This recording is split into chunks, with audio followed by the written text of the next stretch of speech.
बिस्मिल्लाहिर्रहमानिर्रहीम।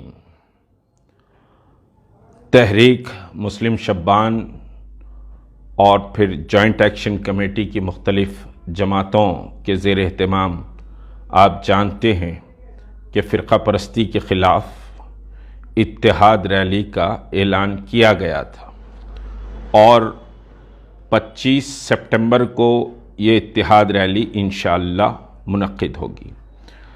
अफसोस इस बात का है कि 30 तारीख़ को एक एप्लीकेशन हमने कमिश्नर ऑफ पुलिस को 8-11 सितंबर के लिए दिया था।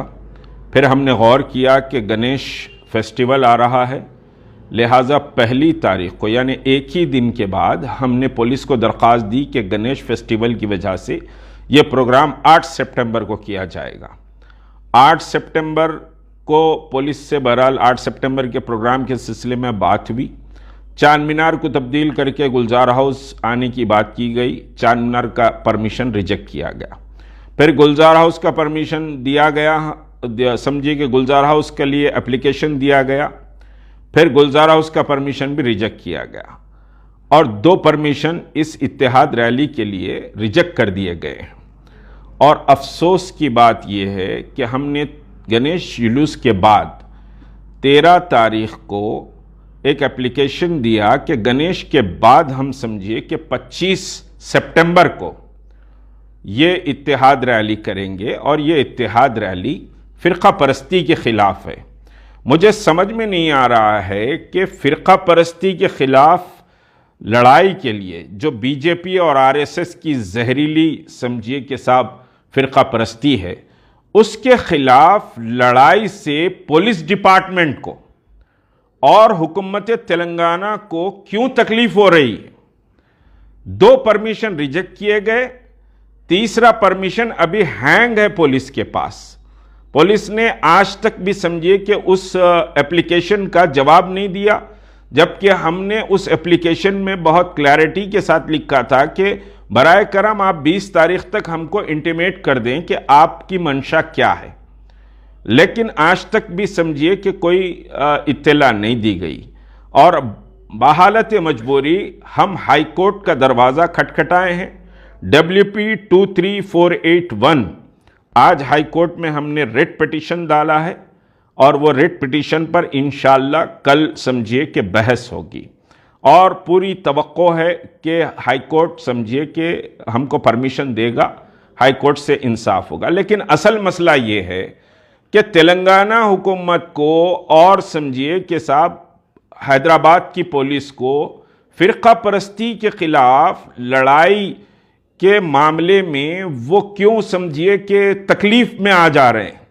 बीजेपी और आरएसएस की फ़िरक़ा परस्ती के ख़िलाफ़ हम बात कर रहे हैं तो वो तकलीफ़ में क्यों आ रहे हैं, ये बात मुझे समझ में नहीं आई।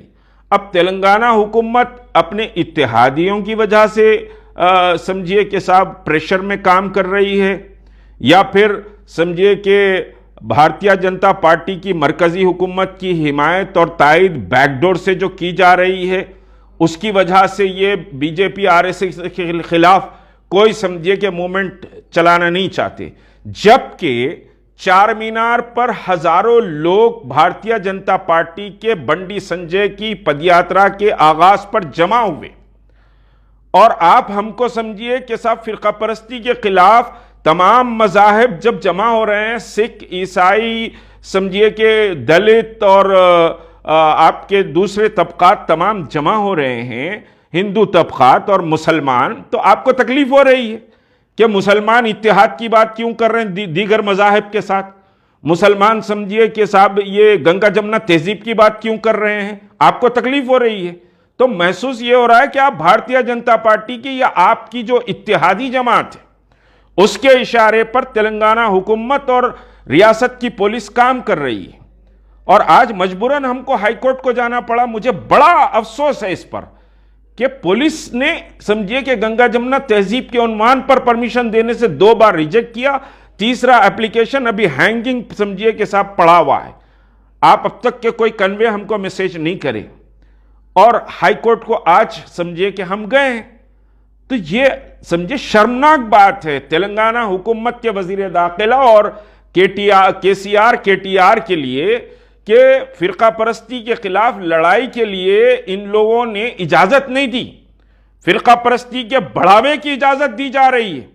चार मीनार से समझिए भगवा झंडे लगाकर वहां पर गाली देने और लोगों को बांटने और लोगों को तोड़ने के लिए आप देते हैं और आप कहते हैं कि हमने परमिशन नहीं दिया, कार्रवाई हो रही है। क्या कार्रवाई हो रही है?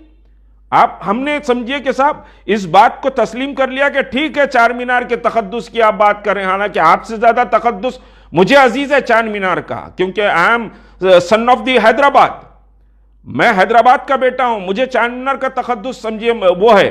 ठीक है, आपने कहा, मैंने कहा गुलजार हाउस से कर लेंगे और हम फिर थर्ड परमिशन भी गुलजार हाउस से डाले, आप उसका समझिए कि नहीं दिए और यह अफसोसनाक बात है। और कमिश्नर ऑफ पुलिस जनाब अंजनी कुमार साहब समझिए कि he is trying to, I am समझिए कि good commissioner and liberal commissioner and support the people, लेकिन मैं ये फील कर रहा हूं कि he is trying to crushing the voice of Tehreek Muslim Shabban. वो तहरीक मुस्लिम शब्बान की आवाज को दबाने का काम कर रहे हैं। अब वो किसी के इशारे पर कर रहे हैं या खुद से कर रहे हैं, मैं खैर दावे नहीं करना चाहता, लेकिन मुसलसल तहरीक मुस्लिम शब्बान के प्रोग्राम्स के परमिशन को समझिए कि रुकाया जा रहा है मिलियन मार्च के बाद, बल्कि उससे पहले सदाए उम्मत कॉन्फ्रेंस थी, सदाए उम्मत कॉन्फ्रेंस अक्टूबर में थी, आपने उसको समझिए रिजेक्ट किया। पूरे मेहमान हैदराबाद आ चुके थे, हजारों रुपया समझिए कि हमारा बर्बाद हुआ पब्लिसिटी में, फला में, और हम 10-10 रुपए 20-20 रुपए समझिए 100-100 रुपए जमा करके लोगों से प्रोग्राम करते हैं। कोई हमारे पास एड नहीं है, हमारे पास कोई इख्तिदार भी नहीं है, लेकिन हम लड़ाई लड़ रहे हैं फिरका परस्तों के खिलाफ। तो ये समझिए कि सियासी चाटुकार लोग उसमें अड़चने पैदा करके परमिशंस को रुकाने का काम कर रहे हैं। ये समझिए कि ना मुसलमानों को मुत्तहिद होने दे रहे हैं, ना समझिए कि सब मुसलमान भारतीय जनता पार्टी की फिरका परस्ती के खिलाफ आवाज बुलंद करें, ना सिख आवाज बुलंद करें, ना दलित आवाज बुलंद करें, ना सेक्युलर फोर्सेस आवाज बुलंद करें, बल्कि रियासत को फिरका परस्ती की भट्टी में आप समझिए झोंकना चाहते हैं। और फिर यह जमहूरी हक है, मेरा जमहूरी हक है आवाज को बुलंद करना, आप उसको दबा नहीं सकते। आप अमदन मुसलसल समझिए कि हमारे परमिशंस को कैंसिल कर रहे हैं, मुसलसल समझिए कि हर वक्त समझिए कि एक इंस्पेक्टर आकर हमारे को नोटिस सर्व करके चले जाता है रिजेक्शन की। तो ये अजीब समझिए कि पुलिस का तमाशा है और इस तमाशे को हम बर्दाश्त नहीं करेंगे। हम समझिए हाई कोर्ट गए हैं और अदालत आलिया से हमको पूरी उम्मीद है और हम समझिए कि बहुत मेरिट की बुनियाद पर हमको समझिए ये परमिशन मिलना चाहिए। हर परमिशन में रोना रोया जाता है कि भाई मिलियन मार्च में इतने लोग आ गए, इतने लोग आ गए, इतने लोग आ गए मिलियन मार्च में। हमने आपसे परमिशन मिलियन मार्च का मिलियन मार्च कहकर परमिशन पूछा था, हम 1000 आदमी का परमिशन नहीं पूछे थे, हम मिलियन मार्च, और मिलियन मार्च के माने मिलियन होते हैं। आप उसमें हर वक्त समझिए लिखते हैं कि साहब नहीं नहीं नहीं आपका ऐसा है वैसा है। बहरहाल समझिए कि हमारी आवाज को कुचलने की कोशिश की जा रही है, लेकिन एक बात वाज़ेह है, यकीनी तौर पर हमारे पास वसाइल नहीं है, हमारे पास असबाब नहीं है, हमारे पास दौलत के भंडार भी नहीं है, लेकिन ना हम झुकेंगे ना समझिए कि हम टूटेंगे, हम मुकाबिला करेंगे इन फिरका परस्तों का। और मैं समझिए कि नौजवानों से, बुजुर्गों से, खवातीन से, सबसे कह रहा हूं कि आपको फिरका परस्ती के खिलाफ उठ खड़े होना पड़ेगा और इंशाअल्लाह 25 सितंबर को 2 बजे गुलजार हाउस से समझिए कि यह रैली निकलेगी। हाईकोर्ट हमको इजाजत देगा इंशाअल्लाह।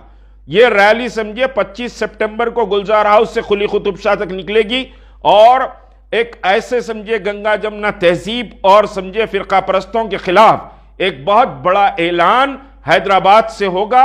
हम समझिए कि ना मायूस होना चाहिए, ना हमको समझिए कि दिलगीर होना चाहिए कि साहब पुलिस परमिशन नहीं दे रही, हम दिल छोटा करके बैठ गए। ऐसा नहीं है, हम हालात का मुकाबला करेंगे और लड़ेंगे। और आज हाई कोर्ट में समझिए कि पिटीशन गया है और कल समझिए कि इंशाअल्लाह उस पर बहस होगी और हमको पूरी तवक्को है कि परमिशन हमको मिलेगा। 25 तारीख को 2 बजे दिन गुलजार हाउस पर पूरी कुव्वत, आन बान शान के साथ फिरका परस्तों के खिलाफ आपको एकजुट होकर एक आवाज होकर बुलंद करना पड़ेगा। तमाम मज़ाहिब के लोग उसमें समझिए शरीक होंगे। इंशाअल्लाह मुलाकात होगी 25 सितंबर।